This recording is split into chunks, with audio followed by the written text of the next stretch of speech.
letakkan di luar saja.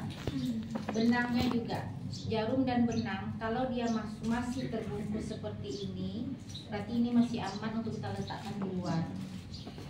Kemudian untuk umbilikal, ya, kita yang steril itu yang di dalam, sama seperti speed tadi. Kita boleh letakkan di luar sebelum kita mulai APN, nanti baru kita masukkan ke dalam.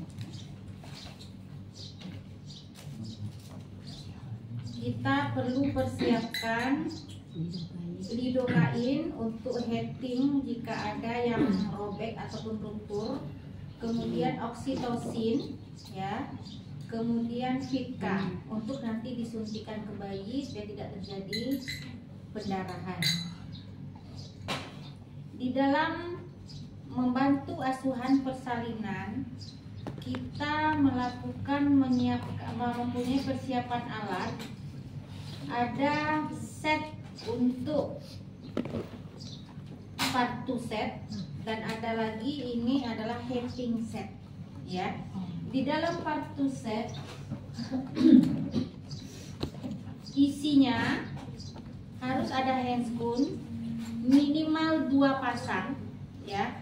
Kenapa harus 2 pasang? Karena yang pertama mungkin untuk melakukan periksa dalam, kemudian setelah dilahirkan nanti dia baru kita ganti lagi. Ini adalah untuk korentang, letaknya tidak di sini tapi di tempat yang bulat sana.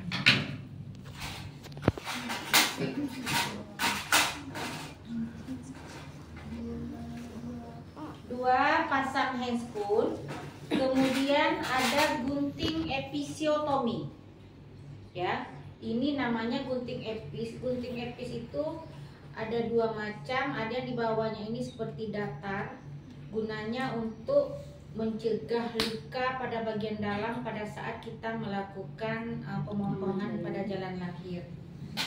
Kemudian ada 2 buah arteri klem, ya. Arteri klem gunanya untuk mengklem tali pusar sebelum kita potong. Kemudian ada setengah koker. Nah, setengah koker ini adalah untuk memecahkan ketuban. Masuk ke dalam sampai ke ujung jari, ya, begini. Nanti sampai di dalam rahim, di dalam jalan lahir itu kita balikkan, kemudian baru kita toreh. Caranya ini harus mendorong, ini menekan pada daerah kepala yang ada selaput ketubannya, kemudian baru kita toreh di sini. Kemudian ini kita keluarkan dengan tangan kiri, satu tangan tetap di dalam, memperbesar lubang robeknya selaput ketuban.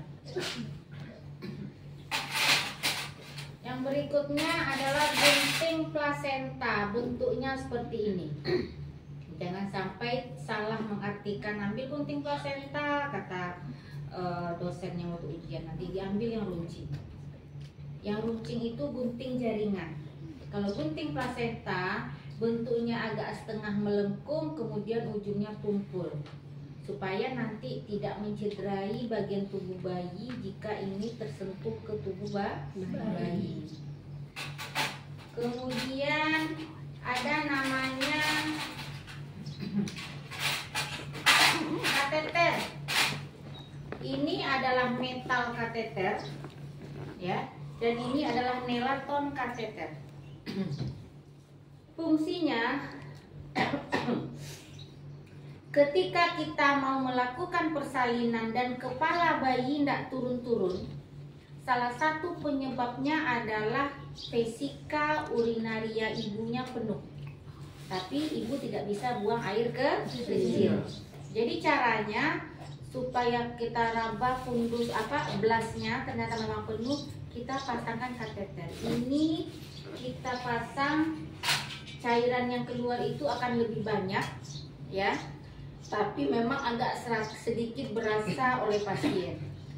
Ini kalau kita pasangkan lebih aman, cuman air yang dikeluarkan urin itu lebih sedikit. Makanya kita selalu menggunakan 2 ini di dalam bak instrumen, tergantung kondisinya nanti si penolong persalinan mau pakai yang mana, ya.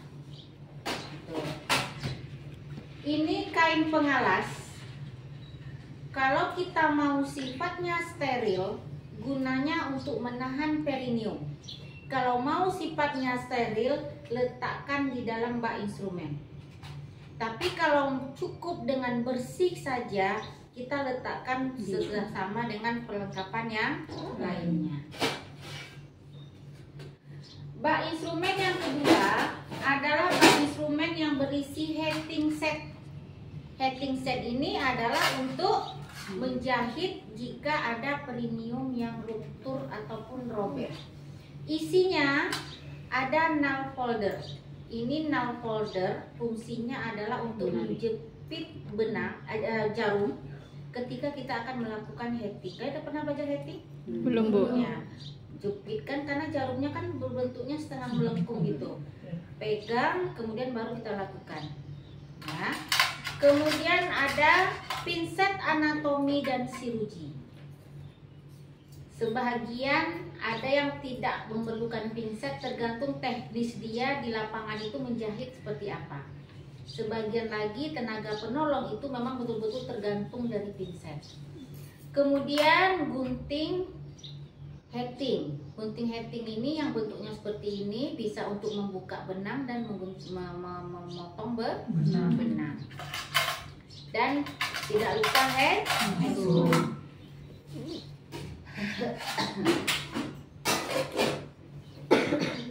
Perlengkapan lain adalah kapas cebok. Kapas cebok untuk pulpa higien. Ini singkatannya kacep. Jadi kalau ada yang bilang, "Dek, ambil kacep, Dek," kata perawat di ruangan nanti ketika kalian praktek, berarti kacep itu ini kapas sublimat yang sudah pada tempatnya, yang berguna untuk membersihkan jalan lahir atau untuk pulpa higien. Nah, kemudian bengkok ini benang dan jarum, kemudian spade ya, kemudian umbilical clamp. Kalau kemarin kita lihat di video dengan menggunakan benang tali pusat, kalau sekarang kita pakai umbilical clamp. Nah, kemudian ada sepatu bot. Jadi itu apa, Bu? Apa tuh bot? Mana tahu pasien punya riwayat hepatitis atau HIV/AIDS. Ya, jadi sudah disuntik, ternyata jatuh jarum suntik mengenai kaki sehingga dapat memindahkan ke tenaga penolong atau tenaga kesehatan. Jadi kita pakai, kemudian pakai kacamata. Kacamata itu apa? Ini kacamata Google, kacamata APN. Gunanya untuk apa?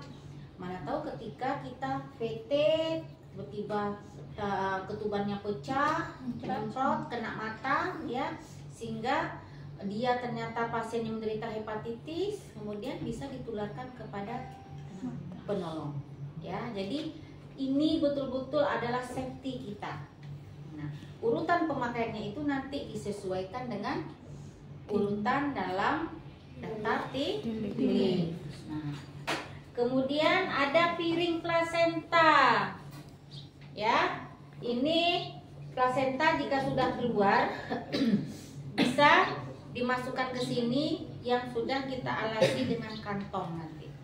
Kemudian tempat kain kotor, ya, dan semua alat-alat tenun yang dibutuhkan baik untuk bayi ataupun untuk ibu dan tenaga penolong persalinan. Ini 5 cc. Kita butuhnya 3 cc aja ya nanti ketika ujian ya. Kecuali untuk ngisi balon baru 5. Nah, pertama persiapkan alat seperti tadi. Ini tensimeter untuk pada ibu pada kala 4. Kemudian stetoskop atau lanek atau linek yang berguna untuk mendengar denyut jantung janin. Ya. Nah, pasien datang dengan keluhan keluar lendir bercampur darah. Nah, itu menandakan pasien sudah berada pada kala 2. Kala 1. Nah, kala pembukaan. Ya, benar, kala 1. Kala pembukaan mulai dari 1 sampai 10 cm. Setelah pasien datang, ya, kita anamnes sesama dengan anamnes, catat, kemudian suruh pasien untuk istirahat, ukur tekanan darahnya, ya, di awal. Kemudian perhatikan bagaimana kondisi umum pasien. Kemudian kita sebagai tenaga kesehatan mulai memperhatikan apakah tanda-tanda kala 2 itu sudah mulai tampak. Tanda kala 2 adalah pulpa sudah mulai membuka, perineum ini sudah menonjol dan datar, kemudian sudah nampak kepala di jalan lahir. Jika belum, ya, berarti pasien masih berada pada kala 1. Setelah datang pasien dengan keluhan itu, kita persiapkan alat, cek kelengkapan alat, ya, tutup bak instrumen jangan ditelungkupkan, tapi dibuka dengan seperti ini. Mana tahu nanti kita mendesak alat yang sekali pakai masih bisa diletakkan di sini, sama kayak ada perawatan luka kan. Jadi jangan langsung ditelungkupkan, ya. Kemudian